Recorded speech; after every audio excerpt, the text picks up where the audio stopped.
You know the day destroys the night, night divides the day. Try to run, try to hide, break on through to the other side. Break on through to the other side. Break on through to the other side. God bless America. Welcome to The Ranch, everybody, the podcast where we explore the people and happenings of Dry Creek Ranch, Eagle, and the greater Boise area. Quick shout out to one of my new favorite restaurants. It's Vallez. That's Nguyen. It's at 7310 West State Street, right down near Big 5 Sports. Fantastic pho. I'm a big fan of noodles. They give you all kinds of awesome things to put in it.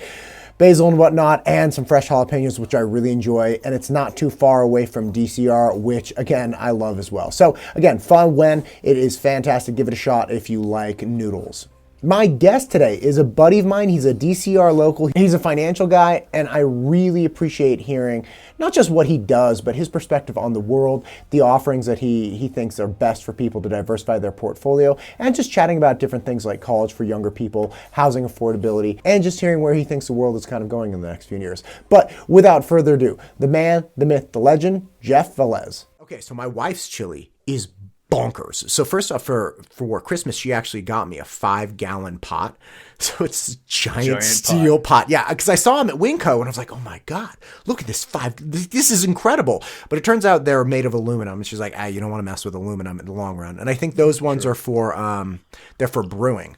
Right, so they're not, I do have one for brewing. That's where I got it. Right, so you don't need the same quality of cookware for brewing to like boil all of the consumables as you do for like your cooking soup and like, you know. Anyway, so she got me this 5-gallon pot. We rock that pot so hard. And she makes this chili. It's like almost up to the top. And we have these half-gallon mason jars we're just dumping and freezing and giving away. Oh, that's the best part. Yeah, chili's the best. So a cast iron pot for the chili.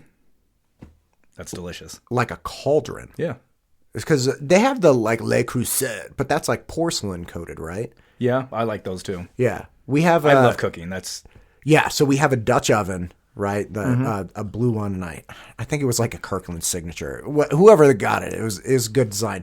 And then we have several of the smaller, I think like 5-liter or 5-quart like Le Creuset style ones. We have a cast iron pot, but it's not that big. It's great for like fire pits. If you're doing a fire pit and you want to heat up some food, drop that bad boy. Yeah. Oh, it's the best. Like super easy. My wife actually made an upside down cake once at while we were camping. It was wild. She had this pot. I don't even know if we still have it, but it was designed with a lid where you put the charcoal on top of it. Yeah, it's a Dutch oven. Yeah. Right? Yeah, but it had like a lip. So like it was flat top with a lip. So you dump all this stuff and then it was like pineapples in the cake and stuff. Yeah. It was pretty wild, man. Thank you for coming. I appreciate you being here. Thanks for having me, man. I appreciate it. Yeah. So long time overdue. I know. We keep trying to line this thing up, but we finally made it happen. So check this out. All right. When I was 22, I remember this distinctly. I went to Barnes & Noble back when Barnes & Noble was like a real bookstore and you could go, and now they're dying, obviously. Thanks, Amazon. Anyway, so I roll up to Barnes & Noble and I go to the financial education aisle, and I literally bought a stack of books that was about up to my waist.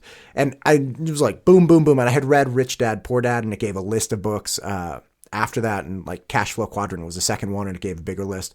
Anyway, so I bought all of these books, and it was a little horrifying reading through them. So I grew up without a lot at all. And again, I'm thankful for what I had, but I wanted to have more options in life. So I go and I read all these books, and almost all of them hammer the point that the boomers were in huge trouble financially. They were like, because they're going to extend, and this was back in 2004 when I was reading this. They're like, they're going to extend the Social Security because it's running out of money, and they're going to force people to work longer before they can retire. Like all of these different things, and they haven't saved properly because the greatest generation crushed, and they had no expectation of ever stopping work, and then the boomers kind of like floated off that. The boomers are the wealthiest generation that we've seen almost to date. The biggest wealth transfer is coming over the next 10 to 30 years. There's 10,000 baby boomers a day turning retirement age for the next 30 years. Where is that? 10,000 a day? 10,000 a day are turning retirement age. This is why they're changing the RMD and Social Security aspects. RMD now, if you're under the age of 70, you don't have to take your RMD until you're 75 years old. And that's required minimum distribution. Great. From your IRA, 401k, any qualified asset. Okay. It used to be 70 and a half. Then they went to 72. Now they're going to 75. Gotcha. Why are they doing that? We kind of briefly talked last time. Taxes. Okay. Help me understand this. Taxes are going to go up in the future. With all these baby boomers having to take their required minimum distribution in the future, they're going to be taxed more. I've always told clients over the years, if you don't have to do or contribute to your IRA 401k, don't do it. Why? We're in the lowest tax bracket we've ever been in over the last 10 years. I see what you're saying. So they're like, hey, look, don't start taking this money now because I'm pretty sure in the next 4 or 5 years, we're going to get a tax increase. You're going to be required to take money out. I'm going to get a higher portion of that in taxes. So even though they're delaying the tax dollars today, they know they're getting more in 3 years or 4 years. And the taxes, the federal government. Yeah. That's what I mean. When it's like the people making the tax code, federal government. Right. And they know. Look, what has happened since 2006? Quantitative easing 1, 2, and 3. Then we had the bailouts of the mortgage. Then we had COVID. You can't throw out billions and trillions of dollars into the economy and expect tax brackets to stay the same. Okay, it doesn't work that way. There are so many questions I have about this because there's a guy I trained jiu-jitsu with, and he's always telling me, he's like, there's no way. $32 trillion. There ain't no way we're ever paying that back. The dollar's going to go to zero. And he keeps saying this. And he's like, there's no way we can carry this $32 trillion debt. And it's like, okay, but hang on. Isn't that always a function of our GDP and how much tax revenue we have and all these different things? Because we could carry $32 trillion of debt if we made $32 trillion a year. Okay. So, but we're not doing that. That's fine. Right. Okay. But to say there's no way we can do it is disingenuous. Well, it depends. Well, right? Who owns half of our debt? China. That's a problem. It's a major problem. And it's only going to get worse as the decades go on, unless they do something about it. Raising taxes is going to do something about it. Is it going to cover everything? Absolutely not. No, we're already so far down the rabbit hole with our tax situation, we're never going to get out.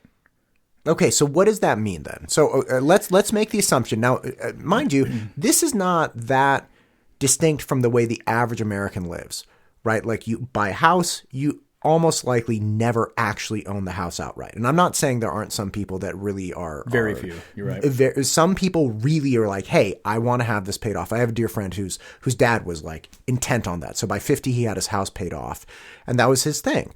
And, so there are some people that do that, but most people have some manner of car payment. Most people have some manner of house payment. And even if you have your house payment taken care of, you still owe property taxes and insurance and things like that. But go back to elementary school. What have we kind of always been taught to have? Debt as an individual. Right. If you want a car, you're going to get into debt. Sure. When you get older, you want to buy a house, you're going to get into debt. Credit card, debt. I think one of the funniest things that is going on and has been going on is an 18-year-old fresh out of high school, they can go get $200,000-$300,000 in student loans, right? They're in debt right away. But at 18 years old, can they go buy a house? No, they're not. Listen, this is so painful because they're not just in debt. They are indentured. Like you go buy a house. All right. Let's say you're 18 and you somehow get a $300,000 mortgage. All right. You get some banger job. You're making $60,000 and they're like, all right, well, I'll give you the money. If you stop paying, they're like, hey, not good. We're dinking your credit and that house is mine. And the 18-year-old, let's say 19 now, is like, is that it? They're like, oh, yeah, no, we just take back the house and you get a dink. But you go on your merry way. And you're like, oh, okay. Just walk down the street. Yep. You get $300,000 in debt for school and you're 22. Something happens and you stop paying. They're like, okay, that's bad. We're dinking your credit. You're like, well, can I leave? They're like, no. We own you for the rest of your life. There is no way ever you will get out of this debt. They're like, but wait. I went to a private school that I thought was a good school. I studied sociology, which does nothing for me in the real world. And I'm $300,000 in debt. Like, isn't there somebody I can talk to? They're like, your parents. Call your parents and complain. Yeah, but there's no, they get you. That's such a wild thing. So yeah, debt. I agree with you. We are encouraging younger people to go into debt sooner and greater. and with worse debt. But even with your credit scores, I mean, did you see what the knucklehead is trying to do? No, hit me. All Let's right, do this. so Biden just released, for people that have good credit and they're able to afford a home off of their good credit, he's trying to put in place basically a fee that you're going to pay on a monthly and annual level that goes into a pot for individuals that have poor credit. They can't afford a good rate or a good mortgage. So once again, this is kind of we're crossing paths here, but I think we can get to that in a little bit. No, but the penalty, you're right. Like the penalty for not being in debt, for managing your debt appropriately. Okay, either not being in debt so you have good credit, or managing your debt appropriately, which leads to good credit, leads to a higher cost now. So on average, a $400,000 house, you have a higher payment of about $40,000, right? Now look, over 360 payments, you're clocking in about $15,000. So let's be clear, on a $400,000 mortgage, you're increasing the cost of carrying that debt by about 3.5% for somebody who has good credit, to subsidize people who either bad credit, they're irresponsible with their debt, so they have bad credit, or they haven't established a credit history, or they have an astronomical amount of debt, right? Like, why? But it even going back to what I was saying about the credit score, when you have debt and you're paying off that debt, your credit score gets better. Yes. If you have zero debt and you're not paying anything, I've seen my credit score go down. Right. Why is that? Well, because they're establishing a behavior. You're right. Right. Once going back to, they want people to be in debt. They want people to go put their hands out, especially in a COVID situation. Everyone had their hand out. Not everyone. A lot of people had their hand out. Granted, people lost their jobs. People weren't saving. The national average for credit card debt right now is, it's like $20,000 to $25,000 per household. Gosh, compared to back in the 2006, 2007, it was about 8 to 9. And personal debt, aside from just credit card, personal debt has skyrocketed in the last 2 or 3 years, right? Massive. So the conspiracy theorists that say, hey, we are running on fumes. Not conspiracy theorists, excuse me. I have several friends that are in the financial world that I respect greatly, and they're saying, hey, look, we're like a zombie jacked up with some kind of steroid. Like, there's no way. Like, the economy's not actually alive. And we're all kind of scratching our head looking at it saying, wait, how is it continuing to go? And then if you find out, okay, the economy's not pushing forward because people are trading goods and services, generating revenue, and then trading that revenue for additional goods and services. There are fewer people generating goods and services, so the revenue that they have to use to pay to keep going is all borrowed money, right? So it's personal debt is skyrocketing in the last 2 or 3 years without people actually generating money, which is bonkers because Rembrandt's offering $20 an hour for a dishwasher. It's where are the dish? I'm almost going to apply. That's reasonable. That's reasonable money. I'll probably get a discount on breakfast. We'll be breakfast, good to lunch, go. and dinner. Yeah. It's a lot. But the fumes, everyone's running on the COVID money, right? If you had your own business during COVID, you could have gotten the EIDL loans or the the 1% SBA loans or whatnot. I mean, or PPE loan or PPP loan. PPP. Yeah, and look, there's some people that needed to get that. Right. To stay above water. And I'm okay for that. But when you get the guys that are getting these SBA loans for $2 million at 3%, and they're going out and buying Ferraris and buying real estate, those are the people that are going to get nabbed. And rightfully so. Or they just, what was that? Was that me? Was that email? you? No, I don't have notifications turned on. It doesn't matter. Let me just make sure it's turned off. Huh. God, let me check I never have notifications. That's communism. I hate notifications. Listen, when I want to check my email, I'm going to check my email. Don't bother me with email. Anyway, or the people that took out the loans at 1% or 3%, hundreds of thousands of dollars or more, right? Millions of dollars. And now you can just go get a savings account for $5. It's you don't even have to do anything with the money, and you're clearing 2% on $1 million. Okay, but here's my gripe about that. Right now, the 1-year Treasury and the 2-year Treasury bond are out there all-time high. Okay. Right? Same thing happened 2005, 6, 7, right before the other crash. My opinion, and from what I've seen in the past and my research, why are they doing that? They're trying to get people to put more money back in the banks. They're trying to encourage savings and liquidity so that they... So when we do go into the next recession, it's going to happen. The banks are now sitting on other people's assets instead of using the FDIC as their backing. Banks, credit unions, solvency ratio, which means assets and reserves, are garbage. Banks are propping the short-term rates up right now so they can get a run on cash.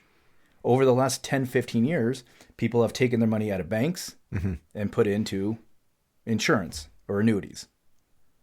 So they're trying to get that money back. There's a massive influx of maturing contracts now since right before Halloween. Billions and billions of dollars are maturing with annuities, some sort of life insurance policies. Sure.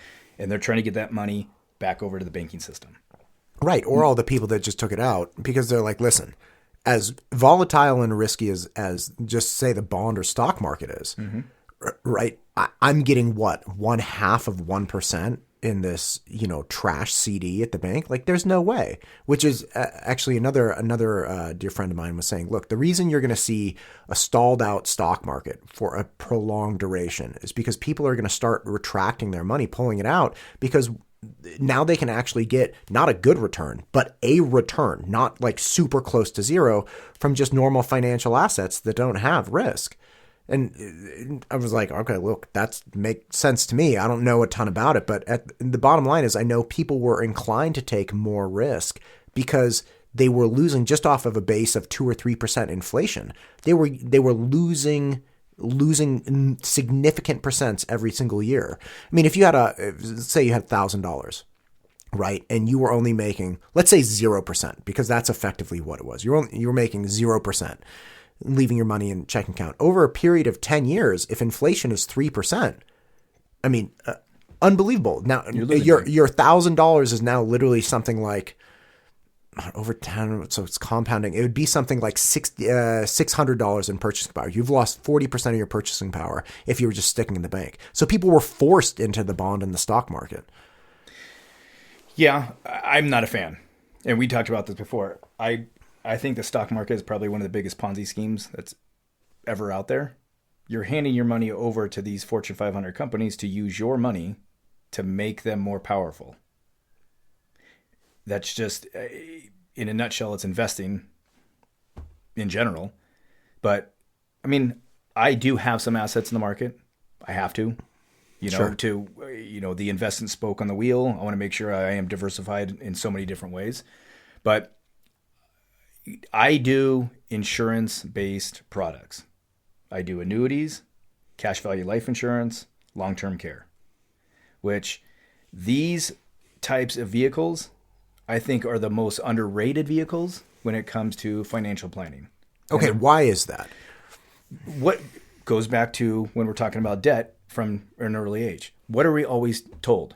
Put your money in the stock market. You're going to get a 3 to 5 to 10% return on an annual basis for the next 40 years. You put in $500 a month. By the time you're 60 years old, you're going to have $1.5 million. Well, no, you're not. That would the market would have to be a consistent 5-6% year after year after year after year after year. Up until 2010, 11, 12, the average return in the market was 3 to 4%. Well, now what start date? Right. Over a 10-year period. Oh, gotcha. Over a 10-year period. Correct. So from the last recession, over the last 13 years, our market has jumped significantly. We have not seen the growth in our market. So a lot of people say, "Oh, well, I can give you a 10 or 12% return on consistently over the next 10 years." Well, no, you can't. You don't have a crystal ball. You can't say that. Right. You can't put the past into the future. Yes, the last 10, 12 years, hey, the market has done pretty damn well. Right. Everybody was making money. But going back to what you said, it's propped up. Right. Why is it propped up? The more money you pump into the economy, the more Band-Aids you put over the financial wounds, everything looks copacetic, everything looks fine and dandy, and the grass is greener on the other side. Right. It's not. And this is the struggle that I have with certain individuals or clients that consistently put their money in a 401k, an IRA, put it in the stock market, and they kind of just sit back, relax, and go, well, the market's going to do what it's going to do. Well, no, that's not the proper way to do it. And this is just my expertise. I mean, this is what I do. So I love insurance-based products. You look at any CEO, CFO of major corporations, even Chase, Wells Fargo, Bank of America, if you look at their portfolios, some of their top portfolio deposits are going to be cash value life insurance. Why is that? Well, they want the security, right? Well, it's gonna be a guaranteed return. It's called life insurance for a reason. It's not death insurance. These banks they open up these massive $1 million policies. They're paying the premium. We are paying the premium for the banks on our deposits. They're buying these insurance policies. They're cashing those out because IRS rule, any life insurance policy proceeds is 100% tax-free. So anybody can do it. You can do it. You can put X amount every single month, every single year until you build up a reserve. You can borrow that money tax-free. So if I put in, say, I get up to $250,000 in deposits or $500,000 in deposits over a long enough period of time, I can borrow that money tax-free. You can borrow from the death benefit. Borrow from the death benefit. I can buy a house with it. I can do whatever I want. So I paid taxes going in, right? Because paying the premium's not a tax deduction.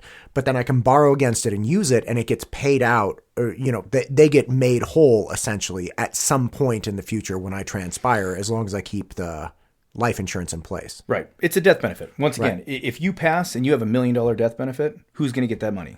Your family. Sure. Right. If you have, they're called IULs or whole life policies. And I'm not saying this is the end all be all. This is just one spoke one of you the got to pieces. have in your Sure. financial retirement vehicle. But it's something that you can have $1 million life insurance policy. You can cash out. You can take out $500,000. You can buy 2 properties, cash flow those properties, have that money go back to pay your premium back into the death benefit. So if you do pass away, there is still going to be a death benefit for your family. That's wild. So I didn't know that. Yeah. So you look at anybody's, like I said, CEO, CFO, any top bigwig with the company, they all do this. And they're using the insurance company's money, the death benefit, to fund, I don't want to say fund their lifestyle, but it's a safe avenue instead of using your own cash. Yeah, that sounds fantastic to me. I don't. This is the thing. I'm very ignorant with all of these things, which is why I want to talk to you. I don't own stocks. I don't own bonds. You're all real estate. Yeah, that's it. Like, that's what I know, and it makes sense to me. And and you can get mortgage insurance, for instance, which I think is a cool thing. And I had some of that when I was younger. It's like, okay, so if I pass away, these get paid off completely, and my wife walks away with these properties free and clear. I was like, that makes a lot of sense. But you're not borrowing against that, and the premium's just gone. You're not really doing anything with it. So it's not something I've really kept up with. But I think real estate is not for everyone. This is what I've realized over the years. Obviously, I've encouraged people to get into it. If people come to me and ask, they're like, "Hey, could you help me understand how you did this or how you did that?" I'm happy to do it. Absolutely. But I've also realized it's not like making the calls, because it's a people business, right? And like, you get a call from a tenant, not to say like, "Hey, how are you?" Like, there's a problem, right? If they're calling, yeah. And you're dealing with something that is really near and dear to people. You're dealing with their house, right? Like, that's their safe space in the world. And if there's something wrong with it and they're calling you, first off, they're not happy that they can't fix it themselves.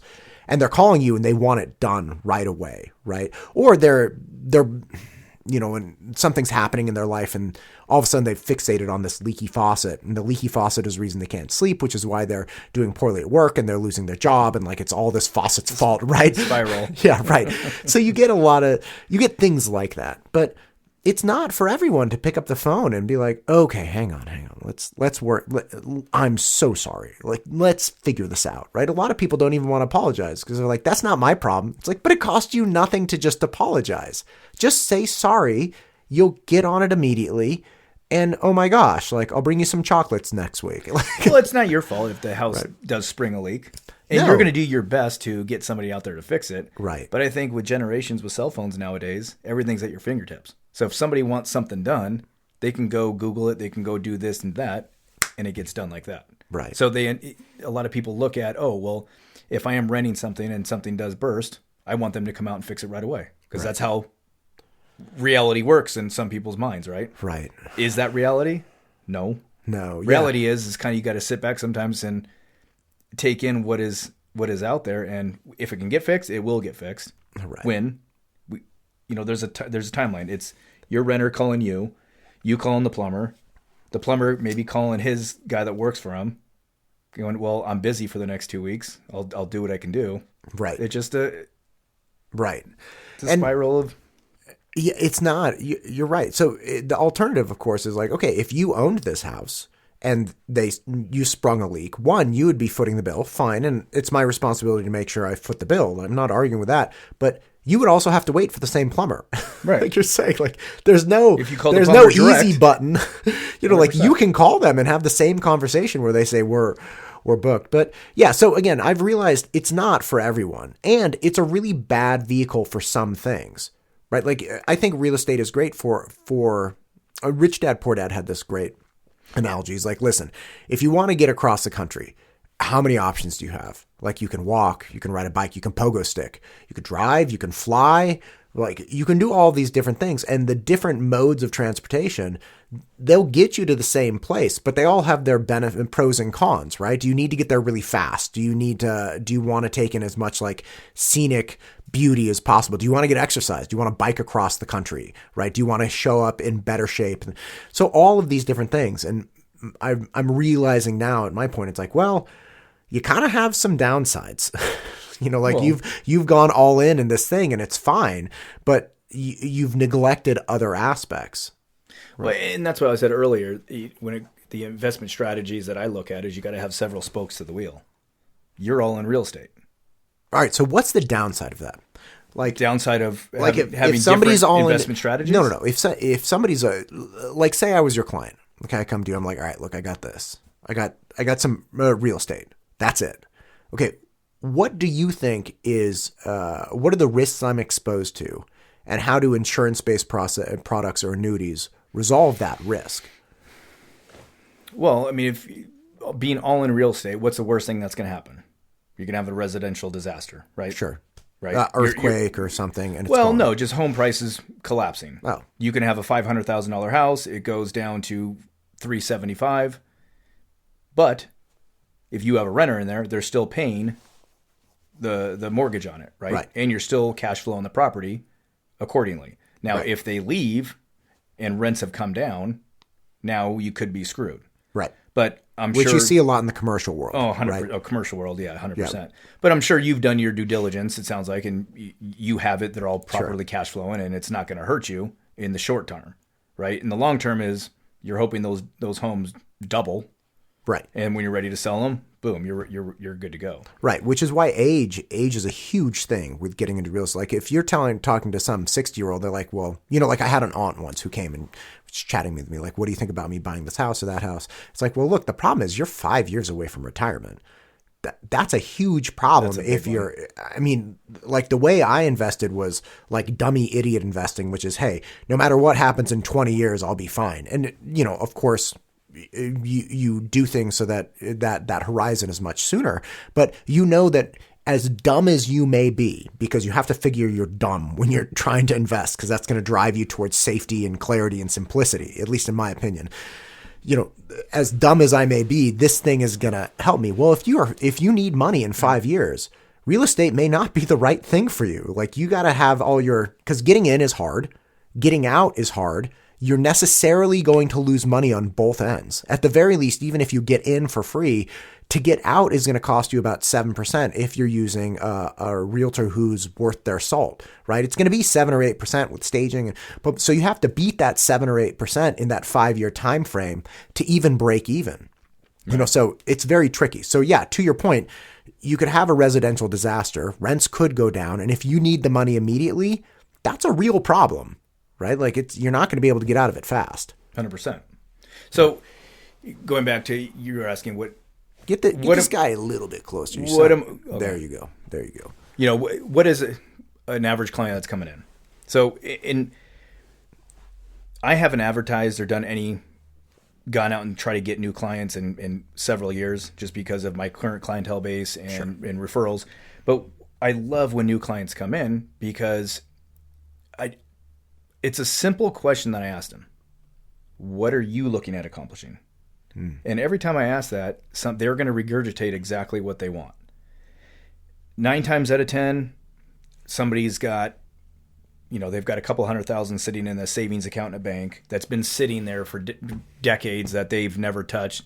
They might have some money in the stock market, their 401k, their IRA. So the difference when I start talking about annuities, first and foremost, if somebody's not familiar with them, I don't like annuities. I don't like them. Susie Orman doesn't like them. Ken Fisher doesn't like them. Well, okay. They might have a different portfolio, and the way they do things might be completely different. But I'm going to ask you, Matt. Do you know how annuities work? Treat me like a 5-year-old. Okay. No. So there's 2 basic annuities that I work with.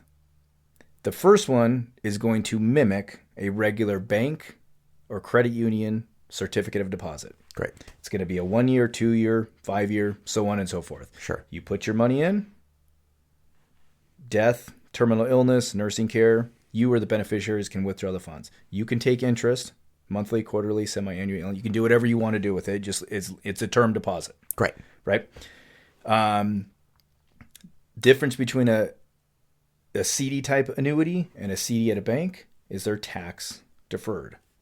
So when you have money sitting in your checking account, savings account, or a CD, you're going to get a 1099 every single year on whatever interest has accumulated in the account.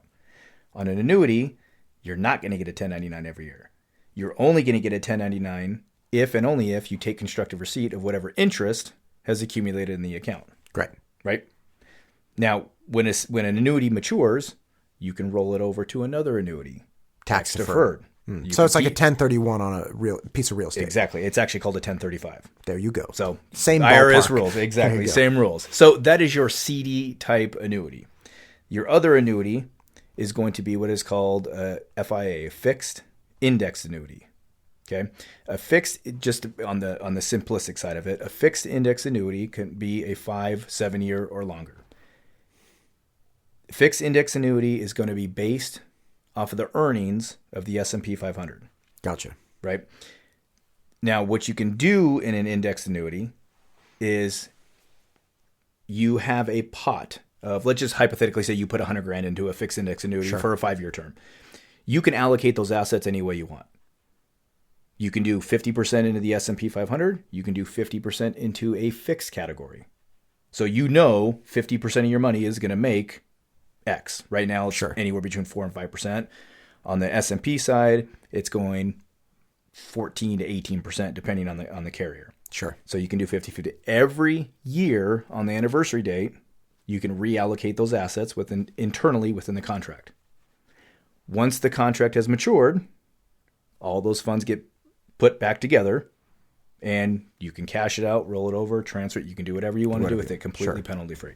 Right. So one allows you to allocate. One is just very straightforward, a calculation. Look, this is the interest we're going to give you. Again, tax deferred benefits.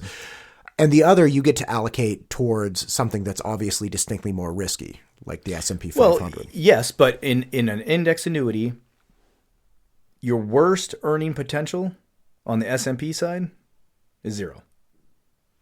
If the market goes up, let's say, I'm going to use some terms here. So on an S&P, they use an annual cap. Okay. Annual cap, let's say it's January 1st to December 31st. Whatever the S&P earns in that time, potentially that's what you're going to get if you have a cap. Let's say you have a cap at 10%. S&P goes up 20%. You've capped out at 10%. Okay. S&P on the reverse side, let's say it goes down 20%. You're not going to lose anything. Interesting. It's the safety and security. So you're giving up some of the Interesting. earning potential of the safety net factor of never losing a single cent of your asset. That's not a bad call.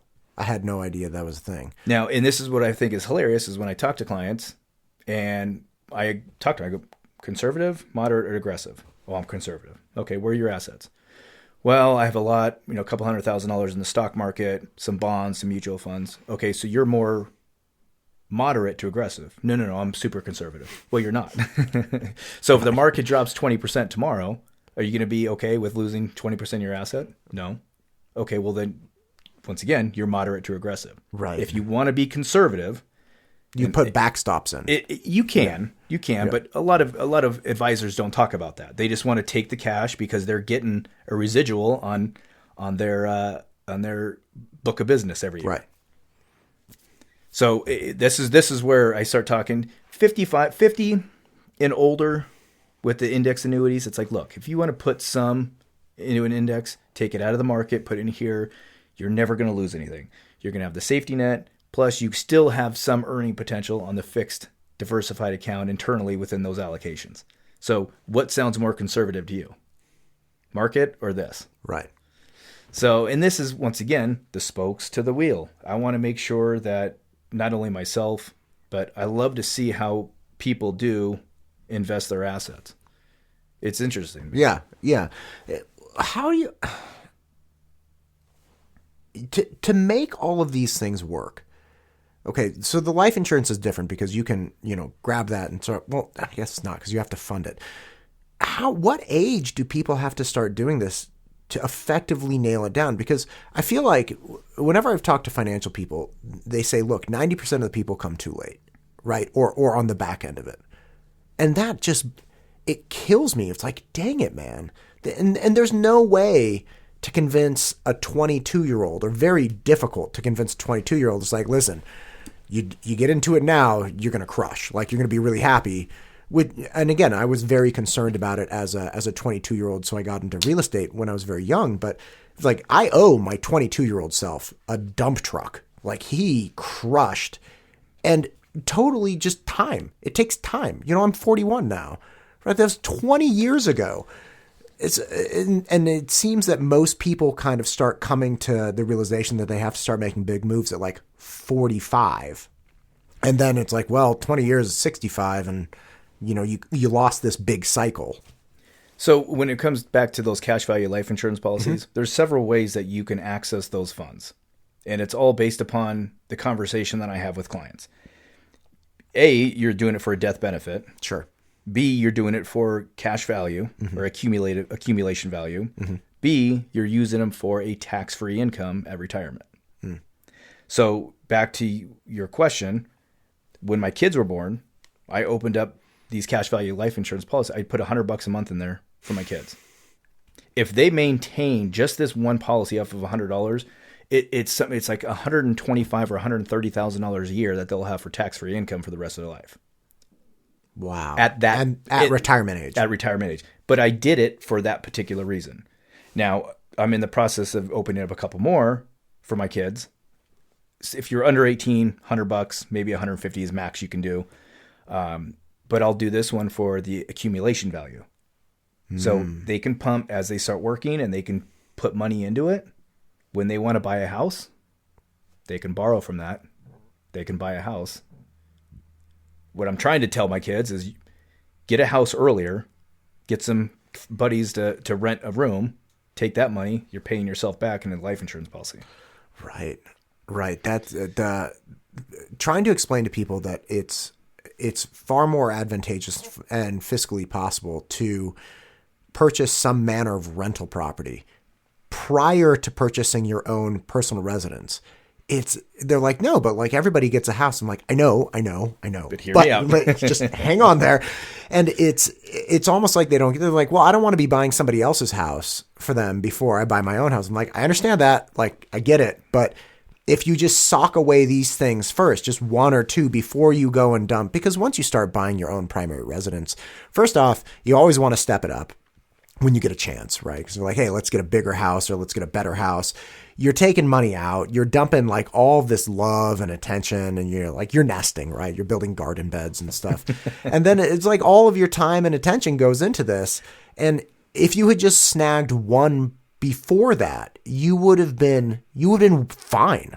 You would have crushed, in fact. I mean, that's, again, we waited for a long time before we were eventually able to get our own house. My wife and I had been in real estate for almost like 8 years, messing around, doing other stuff before we were like, okay, can we finally get like, and we got, when we did finally purchase it, it was a very modest little house. I was joking with a tenant one time had to get a new stove, right? And so got him this new stove, and it was like a fine mid-range GE, and it had this, skillet burner down the middle and square grates. Fancy. And it was crazy, right?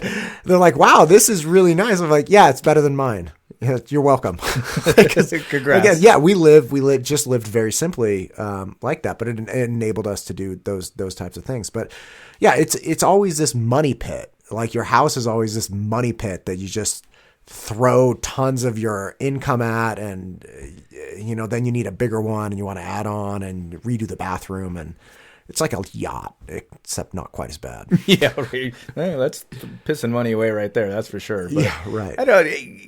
Yes, we all put money into our homes to make things better, but what are we looking at the end value, right? We're looking at when we want to sell it or pass it on to our kids, it's going to be worth X when we bought it for this. So, yeah. Do you think there's a reasonable argument to be made to rent your entire life? This is not a trick question, funny, but I've heard people make this argument. Man, that's a tough one, because sometimes I look at both things, and it's like, well, we can just go rent something and you're going to pay more than what our current mortgage is. But I don't know. As an investment guy, As an investment guy, I look at the profit. I look at what can I make in the future, and what's the value going to be for me in 10 years. Sure. That's the way I look at it. In a rental, it's like renting a car. Leasing a car. You're going to lease a car. Every single car you ever get, I've always purchased cars because I purchased it through my business. When it's all purchased, if I want to sell it, then I keep the cash. Right. Instead of giving it back to the business, and the business buys into the car. So I kind of look at rental like that. Are you going to rent year after year after year after year? There's no value. Now, you don't have the headache, I guess. Right. You don't have the taxes. Zero maintenance. You're not getting a tax write-off. Right, zero maintenance. You don't have HOA or whatnot. You don't have that. The rent is definitely, if you rented your house, right? Let's say you just bought your house today, 20% down. Okay. I don't know what your particular financials are, but if that mortgage would be significantly greater than if you rented your house. What, 7%, 6.5% right now? Right. Right. So, I mean, renting is cheaper. You don't get the write-off. Yeah. Right. But I mean, what was the $750 cap on mortgage interest? That came into effect, I think Trump passed a cap on mortgage interest deduction, I think in 2019, or there was a tax overhaul that he put into place. And it was roundly criticized by everybody on the coast because they claimed that he was attempting to penalize blue states. Because you buy a starter house in California, it's 1.2. Well, in certain places, obviously. Right. It's very, very expensive. And so they're like, well, if you can't deduct any mortgage interest off of a loan greater than $750, right? So if you have $1 million loan, you only get to deduct the first $750,000 worth of proportion of interest, and the rest is taxed, right? So it was definitely a big blow to the West Coast states. But my point is, at a point, you don't really get a deduction anymore. Like we always talk about mortgages as being a tax deduction. Well, your insurance is not tax deductible on your primary residence. If you have a rental, it is, but your homeowner's insurance is not tax deductible. And then any amount of your loan over $750 that you're paying interest on is not tax deductible either. And you also have a cap now. He also put a cap on real estate tax, property tax, right? So the whole deduction aspect of owning your house got really, really reined in. Maybe it was 2018, doesn't matter. But when that tax overhaul came, so the argument of, hey, it's a tax deduction. I mean, part of it, Not all of it. You know, that, Well, look at Elon Musk. He sold all of his properties. yeah. He has, I mean, according to what he says, Right. He has one house that he has, but this whole new mentality of what we're seeing across the country is, as we get older, there's going to be less and less people that want to own things. Right. Right? It's going to get to the point where no one's going to want to own a house. They're just going to want to rent it. No one's going to want to own a car. They just want to lease it and trade it in every 2 years. Or take Uber. Or take Uber. Well, Right. I don't know if you saw Lyft today fired 26% of their They did? staff this morning. But that's office staff, right? Corporate? I don't know. Because I have to imagine they're drivers. They're like, hey, you want to drive for us and make money or not make money? It's none of my affair. Right. But if they can't, if there's not enough people in the back office and having the support for the that's drivers, true. then there's going to be drivers that are going to be laid off. That's true. They or may need to they're gonna have reduce things. Yeah.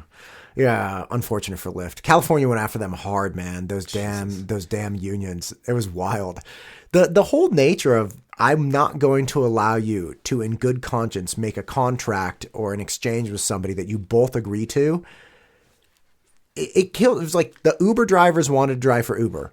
Uber wanted to pay them at an agreed upon rate, and the Uber drivers are capable of making their best interest decision.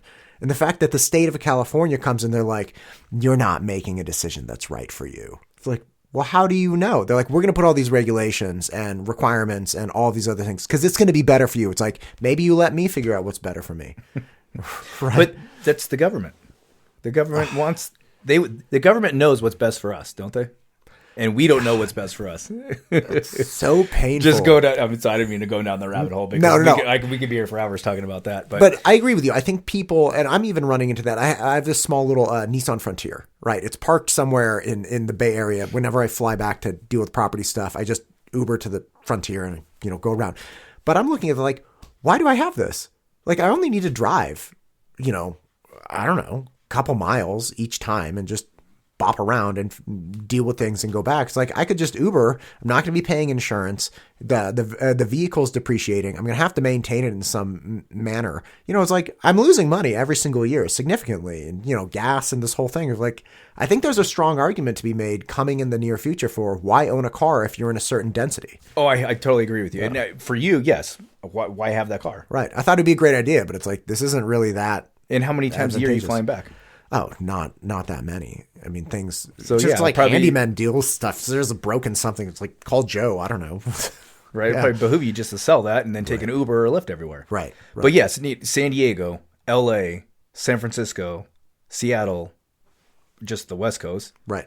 If you're living in that area and you're in the downtown area, you don't need a car. Right. When you're going a couple blocks to work or to go out and hang out with some friends, right, you're either going to take the bus, your bike, or just Uber it. Or an Uber. Or everybody's Ubering, yeah. So again, back to so you think there's a shift coming in just general personal ownership of things? Like, hey, look, we don't have to own cars, or we only need like a small car, one of them for like a family. Or all I think kinds there of is things. for the younger generation. I think our kids, I think they're going to be in a situation where, they're not going to be able to afford a home. I mean, what are we seeing across the country? BlackRock, JP Morgan, what are they doing? They're buying up billions and billions of dollars in real estate, and they're turning them into long-term rentals. Yeah. I have a feeling that over the next 10, 20, 30 years, the rental market is going to skyrocket. Back to your point, would you rather rent or purchase? They're not going to be able to purchase. And now they're spending $5,000 a month to rent. So I think the mindset is going to be, well, I can't afford that. So I don't want to own that. And I would rather just rent. Do you think that's true, though? No, okay, you said a lot of things. Let me be clear. Do you think it's true that our kids will not be able to purchase something? Because, look, you and I overcame, the odds. And people were talking about how difficult it was back then, too. Things were super expensive, right? Like, I acquired my first property in 2006. I was 20, it was like 23, 24. Market was crazy at that point. And then it crashed. And, I just feel like I don't think that's the right perspective I'm not saying that you're wrong in general. I'm sure there will be people that walk away and just decide purchasing is not the right thing. But whenever I hear people say, well, it's going to be too expensive for our kids to purchase, blanket statement, anywhere, any type of house, any different program, you can get an FHA loan right now. You're 22 years old, 3% down. You want to buy a $400,000 house, it costs you $12,000. You don't even have to have great credit. It all depends on where the rate market is at. Right. That's right. True. Because if you're putting down 3% on a $700,000 house, but you're getting a rate of 7%, right. That's different. Right. But if you're a year ago and the rate was at 3%, well, shit, sign me up. Yeah, but this actually plays into my very, very steadfast argument that the real estate market has actually strengthened over the last year, because you still have people like, let's say the prices of houses have come down 10%. Okay, fine. They came down 10%, but interest rates doubled and people are still buying them. Still buying. So if you consider the market just blanket price, okay, fine, whatever. But to your point, what are the rates people are paying? Because that will factor into what their actual monthly payment is for this house. So people are now willing to pay 30 to 40% more per month than they were a year ago. Even though prices have come down, they're paying way more. Now, I see it two ways. One, they're on the end of the real estate bubble, if there is a bubble, let's just call it that. People are on maybe a little scared, going, oh shit, I missed out. Now here's an opportunity. There's a house down the road. I'm going to pick it up for 400, 450,000, 500,000, sure, blah, blah, blah. Here I'm going to put down, and here's my monthly payment. Right. Okay. That might work for them if they can afford it. I just lost my train of thought. No, you were saying people are worried. You see it two ways. I was talking about increase in actual price of mortgages, and prices have come down, but it's costing more to own a house and people are still buying them. So again, my argument is the real estate market is actually strengthened. When interest rates come down slightly, we're going to see a real bounce in prices. Well, once again, it goes back to me is the scare tactic, right? Is when you having these BlackRock, JP Morgan, Bank of America, when you're having these big corporations buying up real estate, what does it kind of put in your back of your mind? I need to buy a home so I can try to beat what is coming in the future. Scarcity. Potentially. We don't know. I mean, we don't have a crystal ball, but I do go back and forth between, as I mentioned earlier, it's going to be a renter situation, and it's potentially you're going to have. I think the United States is going to be. It's going to be 50-50. I mean, it's back to the big counties or cities: Seattle, LA, San Francisco. Nobody can afford a place in there unless you're putting down a 20, 30, 40, 50%. You can get a studio apartment in San Francisco for what? 1.5.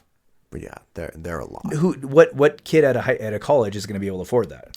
Well, that's the thing. These aren't the economic disparity in those areas is so stark, right? Like it blows my mind that people are still messing around with this. It's like the minimum wage no longer means anything in the Bay Area. Minimum wage here actually does, in my opinion, mean something. Because 100%, because you could rent and. Right. Like you could own a house. You could purchase a house in Eagle for $200,000 to $300,000. Okay. And that's, again, I'm not saying that's a tiny amount of money. That's, right. Over $250,000. Right. But if you have two people making, let's say, $20 an hour, right, 40 hours a week, you're going to come really close to qualifying for a $200,000 mortgage. And again, you put it together with another, let's say FHA program. It's like, all right, well, so you're trying to get let's say a $250,000 house. You only need 3% down. So you got to scrap together $7,500 for your down payment. All right. And then you might be able to qualify. And what's beautiful about this example, in my opinion, is not that somebody could get, the daisy chain started, get that first place. But those kids, let's say this couple has kids, they'll go to the same schools that my kids go to, that your kids go to. I love that diversity. I love the integration. What you see in California is not that, right? You have pockets of people that are making incredible amounts of money.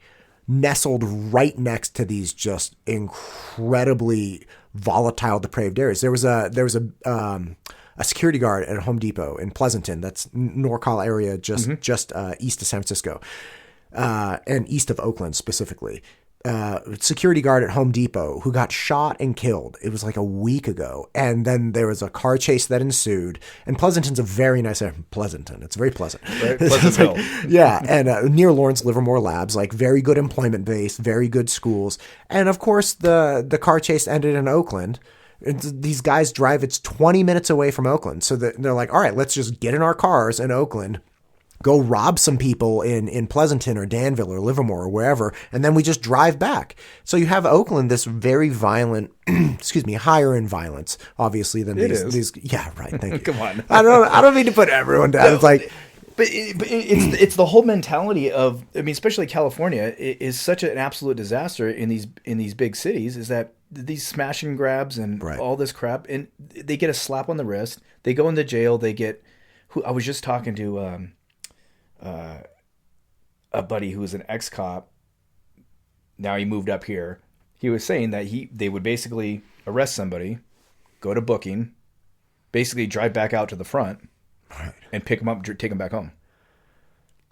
Because you can go into these. We see it all the time on social media. There's a group of people that go into Target or Walmart. They're stealing everything they can get their hands on and grab, and they're walking out. Security guards are just standing there. They can't do anything. Right, unless they want to get shot. Well, yeah. Right? But then at the same time, if they do something and that person gets hurt, now that person could sue the security guard or the cop because they got hurt in the middle of a robbery. It's asinine what's going on across the country. Yeah, it's terrible. Anyway, so sorry about that. I'm very optimistic, actually. As dark as some of these things are, I'm optimistic because I think the world is working. Like the United States, I think is working in at least part of the way it was meant to, which is, hey, we don't all have to abide by the exact same set of rules. Like Idaho has certain rules, California has certain rules, the state of Washington has certain rules, and we're going to see what works. And I think that's a beautiful, like Oregon, right? Legalize everything, no problem. Well, we're going to see if that works, aren't we? And again, I have no idea if it's going to work or not. But last I checked, Portland was like burning to the ground. So I think it's a beautiful freedom. Like we have this beautiful agency that we are allowed to, as communities and states, right, allowed to try to function in these ways that we think are right. And we get to then observe other people and see other states, see if it's working, see if it's not working. And there are cultural differences, right? Like California is not parking this car back in the garage. Like they have gone so far left. It's not like they're going to look at Idaho and be like, wow, they really got some things right. Well, it goes back to, we all have the American dream. Sure. We're all born in the United States. Sure. Majority of us. We all have the same path that we can take. Some of us might live in a deprived area. Sure. Some of us might live in a more affluent area. But it's like we all have the same ambition at the end of the day growing up. I want to make something of myself. Everyone's American dream is different. Right. It's all mindset. It's all about what, family, what you care about. And so you can make your own future. Right. How the hell do you want to do it? Right. Do you want to do it by robbing and stealing, or do you want to do it by getting up and going to work every day? What's cool too is I have a friend from Germany. I met him in college, going to Berkeley together, and he was talking to us about the education system and just the social system in Germany. His mom was a train wreck on welfare and never had a job and alcoholic.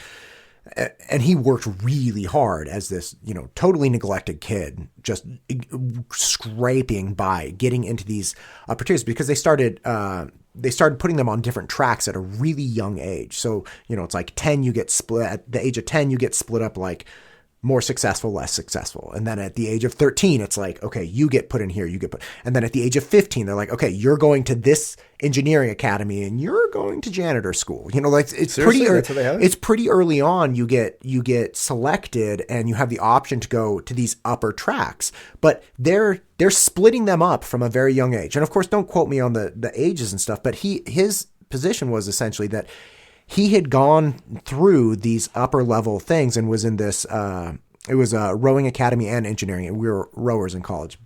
So he was very good at rowing, but he was also like insanely smart. It was this very intense school. And the teachers frequently were like, you don't have to be here.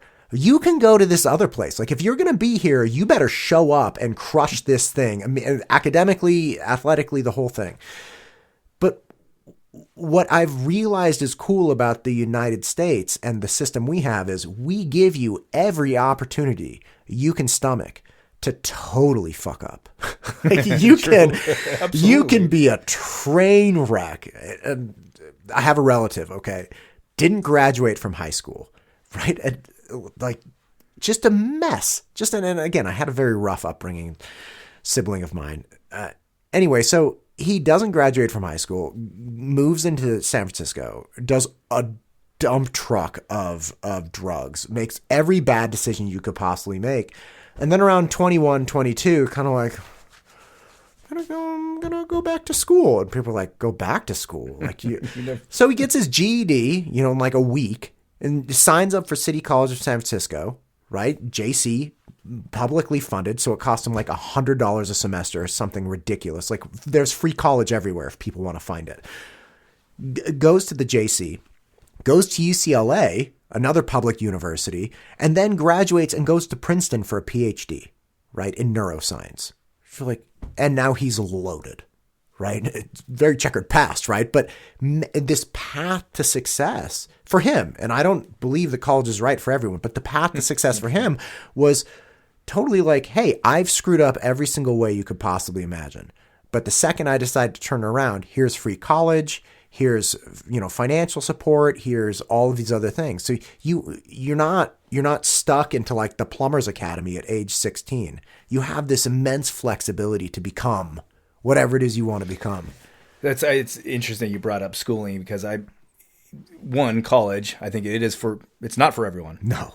God, I didn't go to college. I went to a JC for 6 months and I said, I am done. I'm getting out of this. It's not for me. I think our schooling system is completely fucked. I mean, I think some of the smartest kids that I had in my high school classes were the druggies. Right. They come in the morning, they smell like cigarettes and they're drinking a soda. You're like, oh, that's absolutely disgusting. But they were the smartest damn kids I've ever met.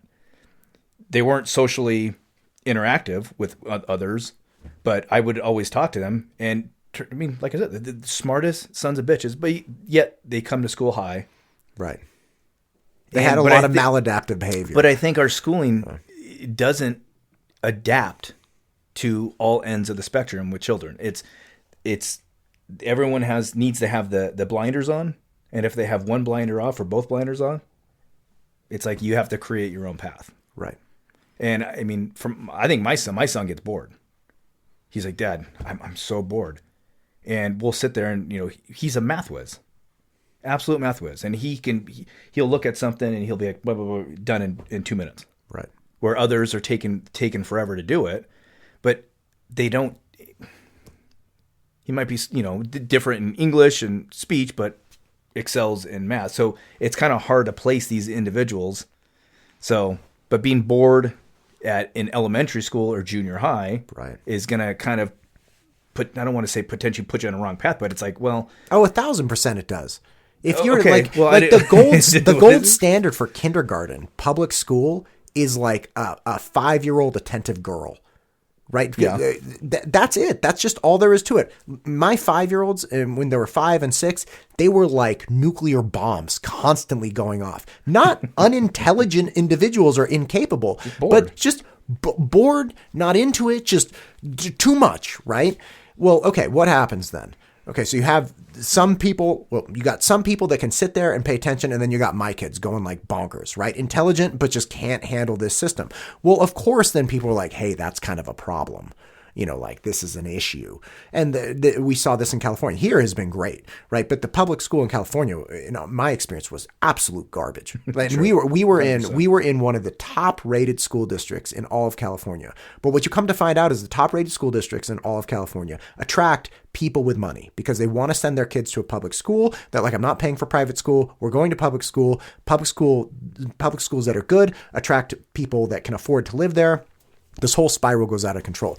Well, what you also find out is the people that with the most money in California are generally highly educated and highly investing in their kids. So it turns out that the public schools actually aren't that good. The actual school is not good. What you have is highly educated and engaged parents. So they're helping them with their homework. They're actually helping them learn more things. And they're paying immense amounts of money for auxiliary education starting as early as pre-K.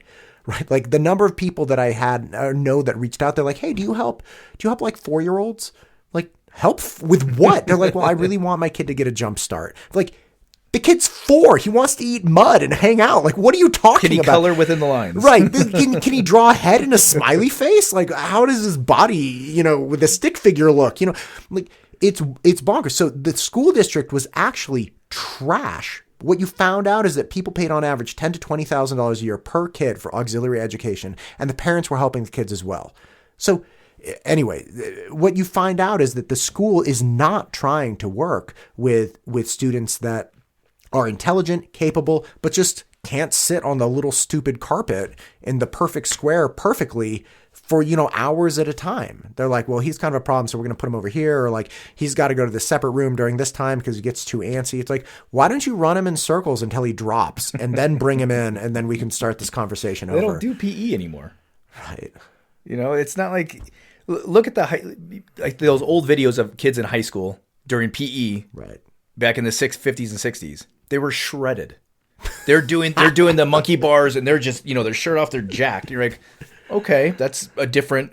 Nowadays, you look at some of these kids in PE, they're just walking around the track. Yeah, but 50s overweight. 50s and 60s, they believed in a steady diet of whole milk and shut the fuck up. Like they did not. Well, let's go back to that because come on, we're raising a bunch of pansies but like they didn't have like high fructose corn syrup and everything. Like, yeah, they were shredded, but they were eating like meat and potatoes and shut up, Sammy. Right. Let's go back to those days. You don't need a fruit roll up in your lunch. Come on. Yeah. It's really tough.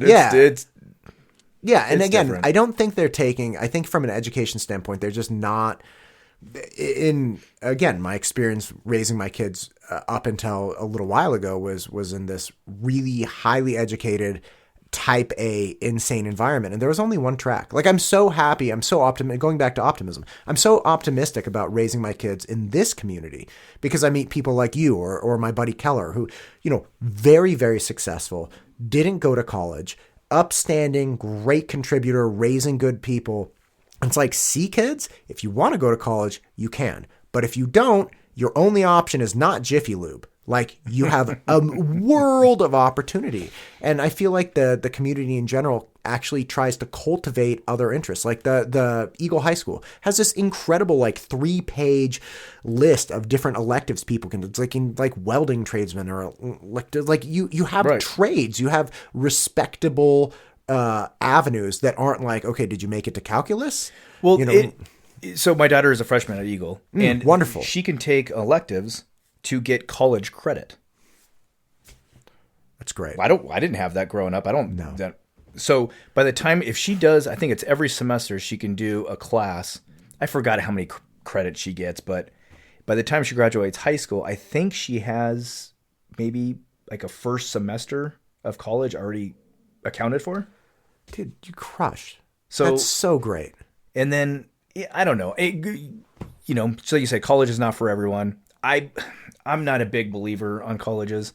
I think people need to get the social interactive aspect to it, but to go to San Diego State or Boise State or, Santa Cruz or Santa Barbara or whatnot and go to a party school and get into student loan debt, I think that is absolutely worthless. That's my personal opinion.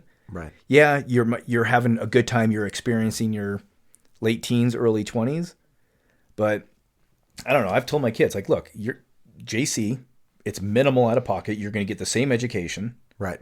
You can graduate earlier. And when people are partying in their 20s, start work your ass off. Right. What's going to happen? Well, in your 30s, you're not going to have to work as hard because you've already started a company or taken over mine or whatnot. Where some, not everyone, it's taken them longer into the 30s and 40s to get their careers jump started. Right. Do it in your 20s and early 30s, and you should be able to have a pretty damn good rest of your life, not worrying about, where money's going to come from. Right. And actually bringing it back to the initial idea, or financially, if you blow off your 20s, right? Because there's a window. Let's make the assumption we're talking about an individual or a couple that does want to have kids, and they want to, let's just go standard track. I want to have kids. I want to have a little house, white picket fence, the whole thing, right? There's a window that you absolutely cannot miss in order to actually have kids. So, if you have kids when you're 22, you're not blowing off your 20s because you're raising children and like, here we are. And by the way, they're out of the house by the time you're 40. That'd be crazy. Not crazy for everyone. That'd be blows my mind to imagine, because that means my first kid's already gone. It's like, where did he go? Anyway, so if you blow off your 20s, you're not having kids and you're not like crazy about your career and saving. Well, that means you have to start those things at 30. But at 30, you're also looking at the window to you really got to start having kids right now. Right? Like if you want one, maybe you can push it off a little bit, but if you want more than one, you're going to really, in order to not, it's like 35 is now, I think, considered geriatric pregnancy. Like, yeah. Which blows my mind. I mean, it's not wild, right? Anyway, so you have this window. So all of a sudden you're trying to jumpstart your career. You're trying to start a family, which is almost necessarily going to at least hamper a large percentage of somebody's earning, if not take it out completely. So now you're falling back to one income instead of the dual income, and you're trying to get more stability with lodging. So you're trying to acquire a house. So you likely haven't crushed saving money for a down payment through your 20s. So now you're trying to scramble to get your down payment. Like all of these things snowball, and you never catch up until you're like 50. So now by 50, you've covered the house. You're getting hit with college now because like your kid's 30 to 50. Like if your kids, so you have all of these things, and then it's like now at 50, you start saving for your retirement. Well, and that goes back to what you said earlier: is when's the right time to start saving for your retirement? Well, what do you want to do in life? Right. Right. I mean, you can be as early as 14 working down here at Subway for $16, $18 an hour. Right. Right. What's $100 a month to put into something and to save it? Right. My daughter, she saves every damn penny that she makes. My son, if he had $5, he'll try to spend 10. He just doesn't understand the value of money. Great. And it's I try to talk to him. It's like, buddy, stop. You need to put some money away. Yes, mom and dad are doing what they can for you, but at the end of the day, you need to understand the value of that dollar and how far that dollar can potentially take you. Yes, I understand you want to buy an Xbox controller or, a headset, but what's the future value in that? Nothing. My son. So it's we're having the same thing. It's tough. My oldest loves everybody. All kids love video games, but he's like really, really enjoyed them. I'm sympathetic. I really enjoyed video games too. But it's so easy to acquire games now. And they're always like, we'll give you the free demo. And then it's like, $10 or $20. And now the new play is like, it's 80% off. It's normally $60. Nobody ever pays $60, right? It's normally $60, but it's 80% off now. So like, it's only $12, just in that like $10 range, like 8 to 15 is right there. But then you got to buy everything. So then you have to buy.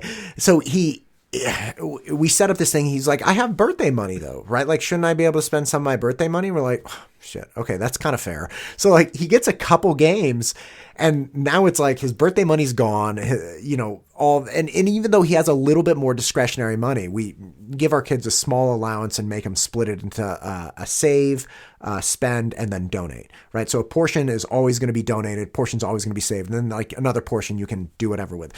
So it's like, but I have this money. And we're like, okay, we can't let you in good conscience buy this next $5 game because you asked for a $5 game last week, right? Like you're going to keep spending the $5 forever. And so we kind of like dropped the hammer on him. And last night he's like, Dad, there's this game. I immediately say no. So he thinks better. He's like, He's like, I got this. And he disappears for a half an hour. And I'm playing basketball with my other son. He comes out. He's like, all right. He's got this piece of paper. He's like, all right. We've been studying the Constitution and how the states developed and everything. And like the founding fathers did, I have put together a declaration and a petition. So he went around getting my other boys to sign this petition. And he was arguing with them. Like he had to persuade my 9-year-old and 6-year-old to go ahead and sign. And the 6-year-old's like, doesn't right, even have a signature, right? and the 9-year-old's like, I'm not signing that. So he gets into this sales mode. He's like, listen to me. Listen, this is what we can do. And he's like negotiating with him. So he finally gets all the signatures. He comes back and I'm dying because I'm like, I mean, the answer is no. I'm so proud of you, but the answer is still no. And he's like losing his mind. Why not? Yeah, right. Yeah, I mean, you played Nintendo. Oh, yeah. Growing up. The original one. Oh, yeah. Right? One of those games came out, once a year? And you probably around Christmas time. And maybe, I don't know. I don't remember how much they were, $20-$30. Right. But it's like, the new Zelda's coming out. Right. Oh, my God. Man, this is going to be the game. We got to get this. Yeah. Or, Kid Icarus or some of these games.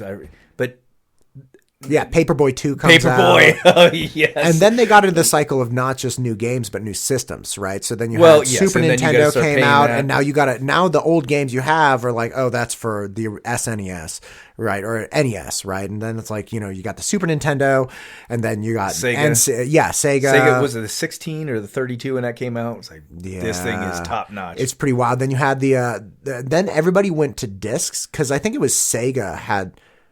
PlayStation had the CDs. They were the first, and then they went back to N64. They're like, no, we're going back to cartridges. So then it was like the cartridges that you popped in again, like the original Nintendo, which everybody thought was wild. But yeah, they just made you like, I love those games, right? Like we have them now. We got sick a couple months back, and we're like, homebound for a week, and I got the Mega Man not trilogy, but it's like the collection of all of them. So it was like 8 Mega Man games, and we played the one that I got when I was like 6 years old or 7 years old. I'm like, I remember this boss. He's super hard. Those are great. I just found something on Amazon the other day. For $50, you get this little HDMI that you plug in the side of your TV. It comes with 2 wireless remotes, 15,000 games on it. Awesome. And I mean, it takes forever to scroll through to see, but sure. I mean, any game that you can remember as a kid, they have it on there. And except is it like for like Super Mario Brothers or something like that. Yeah, so there's this one screen you can go to, and it has Atari, arcade games, some Nintendo games, depending on trademark and copyright and all that. Yeah. Some Sega games. So it's pretty cool just to go through and just start scrolling around. It just blows my mind. Graphics are fucking terrible. Oh, horrible. Terrible. Because it's supposed to be played on a small screen like your MacBook. But now we've got a 75-inch TV. The graphics were terrible anyway. The pixels, I mean, you can just see like the outline or squares. Like, that block, kill that block. What's the block? I don't know, just shoot the block. Just shoot it. Yeah. There's this guy who lives over in the hills. I've been meaning to have him on. He has a tricked out garage called the 80s Garage. Him put something on Facebook. Yeah, so he sent me pictures of it. We were talking months ago. And it's like, you have these arcade games that still hold up. People get so excited if you have a standing arcade game, even if it only has like 2 games. We almost got the Simpsons one, where it's like you play the Simpsons arcade and you're like Marge and you're jumping around and stuff. I was like, why is that so fun? Like, why is that so... The nostalgia of just standing there. But kids love Remember them. you putting your quarters? Like, I'm next in line. You got to put your quarters on there. Oh, my gosh. But, like, my boys, we go to somebody's house, and they have one of those, they go bonkers. It's like, guys, you have your iPads. Like, iPads do way better things than this. They're like, no, but just got a joystick. You, like, hit the buttons really hard. And you're like, I don't know. There's something about them. I dig them. Yeah. I love my son and I, anywhere we go, we always try to look for a place to have arcade games. Or pinball. Oh my gosh. I love pinball. There's just something about it that has got to be the most annoying. Like, what's the skill set involved in pinball? Is it like timing or just right? It's timing, man. It's in trying to shoot the ball up that little ramp to hit the trunk or whatever the hell is up there. It's great. Pinball is awesome, man. What a throwback. Throwback to like the just analog fun. where you just I got really into The kites. simplicity. Yeah, like Has that been you over here flying the kites lately? yeah. So I have a pirate ship that literally has 3 sails, dual mast. Like we have these dragons. My wife got these 3 octopi. She got multiple octopus or whatever it is. And I'm actually going to get stakes to go on the ground. So on like really windy days, I'll be able to set up like 6 or 7 kites that are all blown. But it's so fun. Like, why can't we just do that? And amazingly, it seems to be the only thing that attracts my boys easily and instantly, consistently away from electronic stuff. Like they like basketball. We got a tetherball recently. But I say, hey, you guys want to go fly kites? They're like, yes.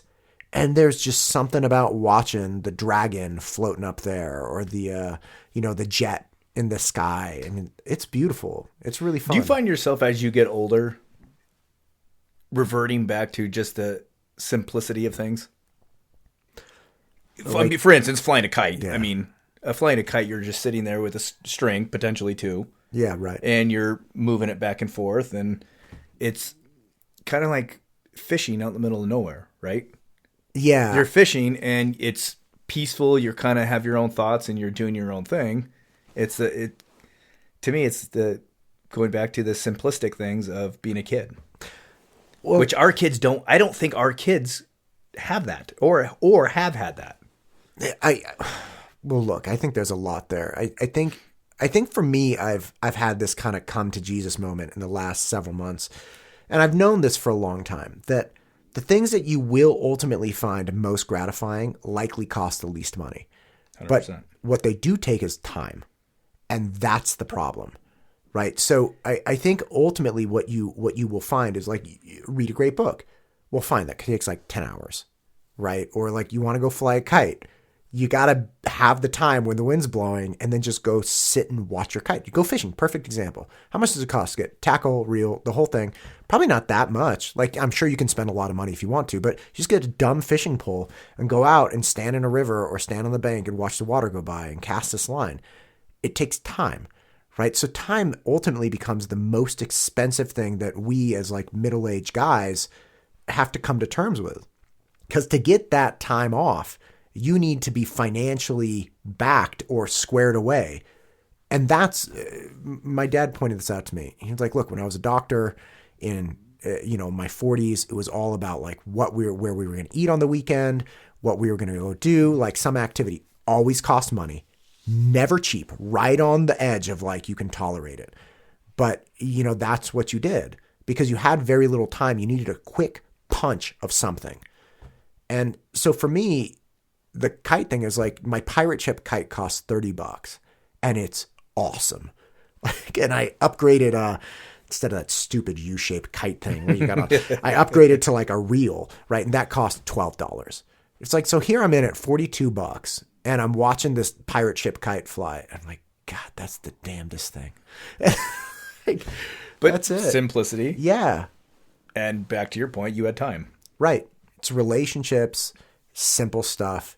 The most expensive stuff is almost always not the things that have staying power for enjoyment. Mr. Beast actually was on Rogan, months ago. And he lives in a very modest house. He had to upgrade his house because his house got broken into. But he's like, look, for a period of time, I like tried to get a nice car. He got an Audi. And he was like, I started buying more expensive clothing. And very wise dude. At like 21, he realized, he's like, this is not. And like, I don't give a crap about this. Thing he really likes doing is videos. He likes making videos. He likes collaborating, like coming up with these things and like seeing these videos go off. And he's like, that's what I care about. All this stuff is just trash. So he like lives in this little apartment that has security now and drives like a dumb car and just wears t-shirts and moves on with his life. It's like, God, man, that's wise. Yeah. It's bringing things back to basics sometimes right.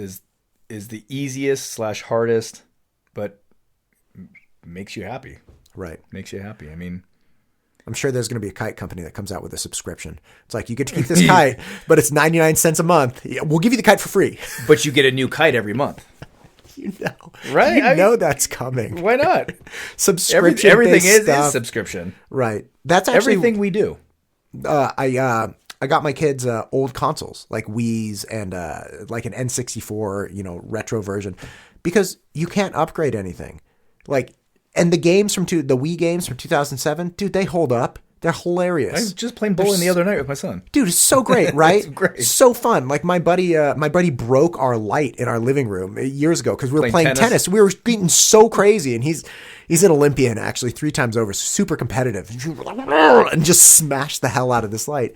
Dude, simple stuff, man. Back when you could just buy something and move on with it. Like my life, look, we're done. I bought this thing. I paid you the money you asked for. You're not getting my credit card or anything ever again. Yeah, I do think simplicity's it. Like, and as I get older, yeah, absolutely, I agree with you. Simple things and time with people. Time management can be tough. I mean, especially how many kids you have? I have 3. You have 3. Okay, and they're still elementary. Still, yeah. So yeah, they actually all at the same school, same elementary school. Got it. Yeah. Time management. Now that the kids are getting older, I got a junior high and high school. Sometimes I just want to sit there in my car by myself, no music, and just take a deep breath because sports, right? If your kids are in sports, multiple sports, it's every day, every weekend for, months on end. We're right. Booked. We are booked from last month, beginning of March till the end of July. I believe you. For sports. Yeah. And then we have 2 weeks off. The kids start school earlier in August. And then my son starts football. That's it, man. I mean, it's nuts. It's nuts. But going back to time with the kids. I do all my traveling with my son for lacrosse. We're leaving for Washington tomorrow morning for a lacrosse tournament. Then we got to go to Denver, Park City, Sunnyvale, Portland, somewhere else I forgot. But man, how awesome is that? But it's the time that I have with my son. Right. We can go out. We have traditions of what we do. We go find a pinball place that have pinball. We go find some either a steak or a seafood dinner. Just kind of having these things. But to me, that's simplicity. When it comes to spending the time with my kids or family. But you're right, it's the time. There's not a lot of people that can take off 3-4 days, week after week after week after week, to go travel with their kids to take them to sports. Right. So, kind of reverting back to kind of earlier conversations is when do you start doing things? Obviously, earlier the better. Right. I guess one question I have for you, we were talking about renting versus buying. I want to get your thought process on, where we used to live in Orange County, people would rent their couple $1 million homes for $10,000, $15,000, $18,000 a month. Rent. Mm-hmm. In your opinion, what would be the reasoning that somebody is renting at that dollar amount and not purchasing? So why do they need it? Right. Well, right. Like what are you doing here? All right. So are you an exec that's popping in, for a few months? Are you a wildly successful guy that likes to travel and has been convinced that he doesn't want to be married to his mortgage? Right. So you're here for 6 months or you're here for a year. Some people rent places to get into certain school districts. So if you're a very well-heeled parent, you're like, hey, look, we live over here, but we got to rent this place for $10,000. It's better than paying for private school. Because some private schools, high schools could be $60,000. Right. You got a couple kids, you're into that school district. You're saving money just by renting the house.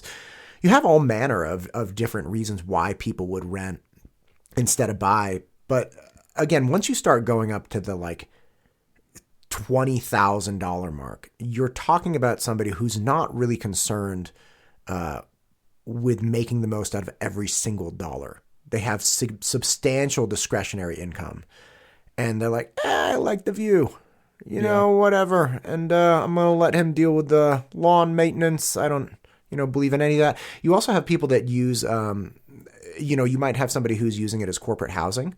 So that's a complete write-off anyway. So you're like, well, you could be, purchasing someplace and writing off the mortgage. It's like, well, it's already written off because I run it through the business. So you have all kinds of different reasons. But again, $20,000. What do you think the price tag on that is? 30 million. Right. Or, 3 to 5 million. Let's call it $5 million. Okay. Okay, well, you want to buy a $5 million house, you're coming up with at least 25% down. So somebody's like, yeah, I'm going to go ahead and keep that $1.5 million that I would have had to bring down. I'm going to keep that invested where it is. Yeah, I'll rent this nice house because, you know, I want my kids to have a nice spot. But no, I'm not liquid. I am all invested over here, and that's it. See, but that's my point, going back earlier to individuals in the future. Renting versus purchasing. But you're not talking about that. You're talking about a tiny slice of people. I know. But it's still, I think people look at that and go, oh, well, they're renting. I can rent and I can reinvest my assets. Sure. So that's just going kind of circling back to what I potentially see in the future is going to be a lot more rental properties, and rental properties are going to go up because of the purchasing prices are going to go up, and it's going to be harder for people to purchase homes, or to your point, take that down payment and invest it into God knows where, sure, and try to make some sort of passive income off of that. Right. So and if you want something, if you want your money to do something for you in the near term, for sure, then yeah, don't go into real estate. Right. Like if you have $1 million and I mean, it's difficult because real estate, you make money in a lot of different ways. So you have your appreciation, you have tax write-offs, depreciation, which is fantastic, and stacks up over time as well, which is great. Plus you have cash on cash. Right. So a lot of things don't give you an appreciation of the asset as well as a kick out. Right. Like a lot of stocks used to give dividends and whatnot, but that's not the way that most of them are now. Like IBM is one of the last big ones that does it. Anyway, so you know, real estate gives you a lot of money for a lot of different ways. But if you're like, hey, I want this $1.5 million to become, you know, I want the 1.5 to go to 1.6 like this year, and I want to have access to it. Real estate's not the play. Right? Like that's not a great idea. Like, cause just to get that money is going to be really, really hard. So yeah, I think it's going to come down to what people are adept at and what they're willing to tolerate. I think my generation and I think you're slightly older than me, I think, but 43. Anyway, there you go. Slightly older, just a couple of years. So I think our generation and especially our kids will hear the stories of the 2008 crash. We lived through it. I think there were a lot of people that got soured to that because especially people slightly older than us had purchased places, right? Because if you were snagging a place by 26, that was like, you're pretty aggressive, but more likely like the 30-something-year-old, I have several friends that are in their early 50s that just got hosed. They got absolutely hosed because one, they purchased places that they shouldn't have because they were able to get 100% finance loans, and then they walked away from them. So it was like this horrible, you know, thing where they're like, no, I have a very dear friend in California. He doesn't believe in real estate at all. He's like, I've lost every time. well you're the guy signing on the dotted line, right, man. You know, you don't buy at the high. Right. Or just wait.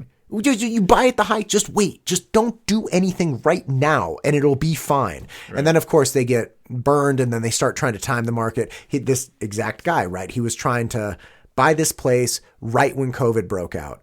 It's funny enough, he and I were both in escrow for different places at the same time. He lost his deposit money and just walked. He's like, forget it. We're going to come back and get a massive discount on this place. And my wife and I pushed through and finished the purchase, which was horrific because all the financial markets froze. And what happened to real estate in that time frame? Skyrocketed. He's like, great. The house I was going to get for 1.2 is now 1.5, and I lost $50,000 deposit money. He was like, real estate's terrible. It's like, well, you're making the calls to make it terrible, man. Right. I started back in the early 2000s in mortgage, and we were doing the lending tree leads. Matt, it was the easiest money I have ever made, and I'm 21 years old. Wow. I would come in on a Monday morning and I would have 10 to 15 complete e-faxes from clients that I've never spoken to. It was just the way the lending tree leads work. It's your name automatically gets attached to it. I would come in, I would call them up. I got your packet, order an appraisal. No problem. We're going to bang this out. The appraisal will be done tomorrow morning at 8 o'clock. Are you going to be there? Yep. Okay. By the end of the week, we're already locking the loan. and ready to go on to, and this is usually refis. Sure. But oh my God, it was the easiest, dumbest money that I've ever come across. Man, easy come, easy go. And it was. Right. It was. I mean, I bought a townhouse in Parker, Arizona, near the river. 21 years old. I think I paid $90,000 for it. Going, this is awesome. Figured it out. This is the life right here. And then sold it for a year later, made about $100,000 off of it. Gosh. And yeah, rolled it over into a house that my wife and I purchased together. We were just getting ready to get married. I don't know, what year is it? 23 or something like that. Had that for a couple years, and then, oh shit. Yeah, right. For the real estate market and the loan market, oh my God. We did a short sale on that house and lost our ass. Yeah. Let me ask you something. If you had held on to it, how much would it be worth now compared to what you bought it for? That condo? Yeah. Or the whatever you did a short sale on, because no, it would have been right around the same price now. Yeah. It was actually, I think it was in 2005. It was 1,100 square foot house and we got it for $605. Oh, that's pretty rough. And at that time, mortgage rates were probably right around now, 6.5%, 7%. I was paying $5,000 a month for that damn house. Looking back now, I was talking to I had asked my stepdad. He was in equipment financing and he had his own business. I'm like, what do you think? Is this a good opportunity? And looking back now, I wish I would have had the balls to say, no, I'm not going to do it. But to each his own. I mean, nobody has a crystal ball. He was like, oh, real estate's always going to go up. It's always going to. Oh my gosh. Sure as shit. It went down to 4 something. Yeah. 6 months, 8 months later. And yeah, just lost our ass. But then 2 years later, I bought another place that had done the same exact thing. Right. And we made a killing on it. So It was kind of like, you're going to take the good or the bad, the bad or the good. 2 out of 3. You right? got the original condo and then the third place. The townhouse in the middle was terrible, or the house, whatever. Yeah. But yeah, I mean, I think real estate's a really interesting beast. It's another play in your investment strategies. Right. And that's why I do the safe and secure investments and not the stock market, because I think other individuals need to have another avenue on what to do. Right. Instead of the stock market, which everyone pushes us on, stock market, there's other avenues that you can make just as much. No fees. No fees, man. No loss. The no fees is huge, yeah. So I'm just a big advocate on 100% of your money should go work for you. There's no reason that I should give 1 to 2% to a broker who's going to sit there, call me once a year, once every year and a half, going, I'm just checking in. How are you doing? Yeah, your investments are doing pretty good. You're consistently 5-7%. You happy with that? Yeah. Okay. Well, I'll talk to you again in another year and a half or 2 years. Gosh, yeah. But it's all about those people getting the assets under management and having that residual income coming in, which I like. Right. I can do the same thing. Right. On my end. I get paid by the insurance companies, but I can tell the insurance companies, pay me a portion of it year after year for the next 10 years. Right. Residual based income, I think, is one of the best things. And your customers, I mean, your clients rather, obviously aren't, all of a sudden losing 20% of their assets, right? Like, that's the most interesting thing about this. Like, no. There's a floor. If there's a loss, it's not on your end, right? And you might lose potential for a little upside, because there's no guarantee of upside. You might lose a little potential for that last bit of upside, but you're not taking any of the downside risk. 100%. That's wild, man. I'm losing a lot of clients right now only based upon banks having a 7-month or a 12-month at 5.5%. Right. I can't compete with that. My 1 year is at 4.5. People want to make that extra 0.5%. Right. They're rate shoppers. That's what they want. So be it. And we saw this cycle back in 2008 and 9. Same thing was happening. People, I can get this rate over here. That's fine. Because I know you will be back in a year or two. When you can't, when your 10-month or 12-month CD at 5% matures and it drops back down to 1.5%, you're coming back. You're coming back. Yeah. It's inevitable. It happens all the time. Well, let's do this. Let's do this again in a year when interest rates are back at 1%. That kind of freaks me out, but I mean, whatever. I have to be optimistic. You're never going to meet a pessimistic person with money. I'm trying to be optimistic in the world. No, and we have to. There's no, with all the shit going around nowadays, you have to have your core group, whether it's friends, family, whatever it may be. But, you got to hang out with like-minded individuals. And yeah, right. Sometimes you have to weed out the bad ones, regardless if it's family or friends. I think we all have, you mentioned some family. We all have family that we got to kick to the curb and that say, one off. Yeah, it's like, hey, listen, I'll send you a text on Christmas. No problem. We're done. Exactly. Happy birthday, Merry Christmas. Yeah, right. Well, Jeff, listen, thank you for making the time, man. I know you're super busy. You're probably running around leaving town tomorrow. So thank you for making the time and coming in and spitting some wisdom my way. I had no idea those things were even options. When you and I may be talking off air about some of this stuff. Well, I appreciate it, Matt. Yeah. Thank you for your time, buddy. Thank you. Bye. All right, guys. Quick shout out to our sponsor, C Squared Social. C Squared Social is the leading expert in social media marketing and creative marketing. They have fantastic platforms. I have been a client of theirs for some time. I cannot recommend them highly enough. C Squared Social for all of your social media and creative marketing needs. Can you still recall the time we cried? Break on through to the other side. Break on through to